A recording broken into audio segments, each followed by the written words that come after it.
Già dai primi Novecento, corniciari ed oradori, la famiglia Novelli la semette da parlori.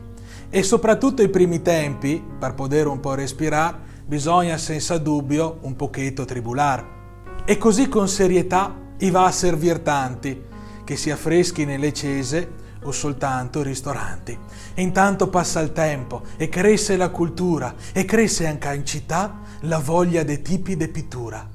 Proprio nel 54, tra le critiche della gente, gli organizza una mostra che gli dice l'è indecente. Sarà forse stato, pare il nome dell'autore, un tal Picasso. Proprio lui, è il gran pittore.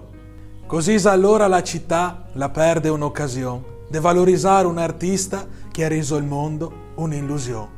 E allora via coi nostri, coi pittori veronesi, che riempie la galleria de colori vivi e accesi, che risalta ancor di più tra le ciacole e il boresso, decise senza comprar, in bottega andava stesso, e stava lì le ore, a raccontar festante aneddoti e ricordi della Verona stravagante, quella de Degani, de Dall'Oca, Albertini, a ricordare i loro inizi tra bancarelle e mercatini.